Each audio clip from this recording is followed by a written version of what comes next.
ठाणे येथील किसननगर येथील फुलगल्ली तसेच बीएमसी पाईपलाईन परिसरात शिवसेना सचिव राम रेपाळे यांच्या प्रमुख उपस्थितीत व मार्गदर्शनाखाली ठाणे महानगरपालिकेच्या वतीने स्वच्छता मोहीम राबवण्यात आली।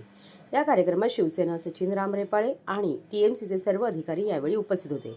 या मोहिमेत किसननगर परिसराचे सर्वेक्षण आणि संपूर्ण स्वच्छता करण्यात आली।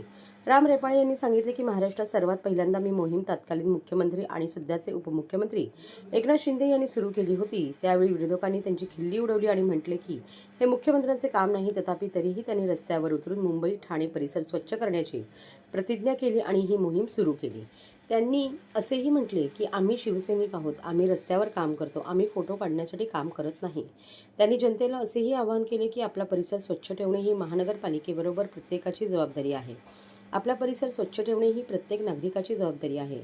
आपण केवळ प्रशासनावर अवलंबून राहू नये। जर प्रशासन स्वच्छतेसाठी काम करत असेल तर प्रत्येक नागरिकाने प्रशासनाला सहकार्य करावे, तरच संपूर्ण शहर स्वच्छ होईल असे त्यांनी सांगितले। मोहिमेबद्दल काय सांगाल आणि कितपत महत्त्वाचं येणाऱ्या काळात काय याची उपाययोजना असणार आहे? हिंदू हृदय सम्राट वंदनीय शिवसेना प्रमुख बाळासाहेब ठाकरे यांनी आम्हाला एक मूलमंत्र दिला, 80% समाजकार्य 20% राजकारण।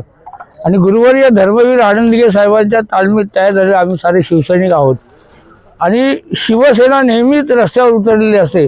आमची बांधिलकी ही जनतेशी असते, त्याच्यामुळे आपण जनतेसाठी सातत्याने काहीतरी करतच राहायला पाहिजे, हे आपलं कर्तव्य आहे। ह्या भावनेतून महाराष्ट्र राज्याचे यशस्वी मुख्यमंत्री विद्यमान उपमुख्यमंत्री एकनाथ शिंदे साहेब यांच्या नेतृत्वाखाली पहिल्यांदा डीप क्लीन ह्या महाराष्ट्रात मुंबईमध्ये करण्यात आलं। त्यावेळेस लोकांनी त्यांची थट्टा केली, हे मुख्यमंत्र्याचं काम नाही, परंतु आमची बांधिलकी जनतेशी आहे।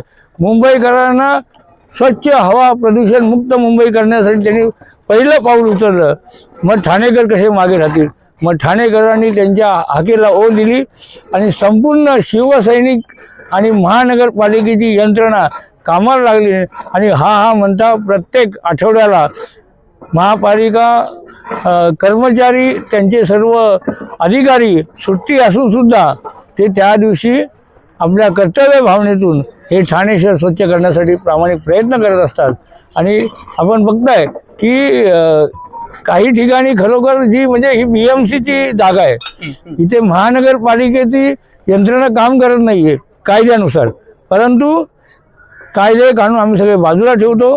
आमची बांधिलकी जनतेशी पुन्हा एकदा सांगतो, त्या भावनेतून आम्ही सर्वजण कामाला लागतो आणि शिवसैनिक आणि सगळं महापालिका कर्मचारी आपण बघताय रस्त्यावर उतरलेले आहेत आणि सकाळी 7 वाजल्यापासून ही डीप क्लीन मोहीम सुरू झालेली आहे।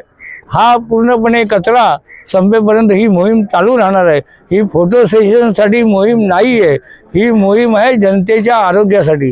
जनतेला याच्यातून डासांचा त्रास होऊ नये, मलेरिया डेंग्यू होऊ नये यासाठी आम्ही कर्तव्य भावनेतून शिवसेना हे काम करत असते आणि असंच कार्य आम्ही शिंदे साहेबांच्या मार्गदर्शनाखाली पुढे नेणार आहोत। एक असा प्रश्न होता की हे जे कर्मचारी बघतोय की कोरोना काळ असेल, प्रत्येक वेळी हे कर्मचारी जी संकल्पना ठाणे बदलते ती सत्यात उतरवताना दिसतात। प्रत्येक वेळी ते देखील स्वतःच्या जीवाची पर्वा न करता महापालिकेचे कर्मचारी असेल, अधिकारी रस्त्यावर उतरतात, त्यांचे काय आभार मानाल? ठाणे महापालिकेचे असू द्या किंवा मुंबई महापालिका कुठल्याही महापालिकेचे नगरपालिकेचे सफाई कर्मचारी यांचा ह्या शहरामध्ये एक मोलाचा वाटा असतो, त्यांचं योगदान खूप असतं। ते स्वतःच्या आरोग्याची पर्वा न करता हे शहर कसं स्वच्छ राहील याकडे ते त्यांचं बघणं असतं आणि म्हणूनच आम्हाला नेहमी त्यांचा अभिमान असतो। वेळोवेळी आम्ही त्यांचा यथोचित मान सन्मान आम्ही केलेलं आहे। आम्हाला दिघे साहेबांच्या काळापासून आजपर्यंत शिंदे साहेबांपर्यंत की आम्हाला शिकवलेलं आहे की सफाई कर्मचाऱ्यांचा योग्य मान ठेवला गेला पाहिजे, त्यांना जेवढ्या शक्य होईल तेवढ्या सुविधा दिल्या गेल्या पाहिजेत। आणि कोरोना काळात तर त्यांचं काम एकदम अप्रतिम होतं। ठाणे महानगरपालिकेचं एक आदर्श महानगरपालिका ज्याच्यामुळे सफाई कर्मचाऱ्यांचं मोलाचं योगदान आहे।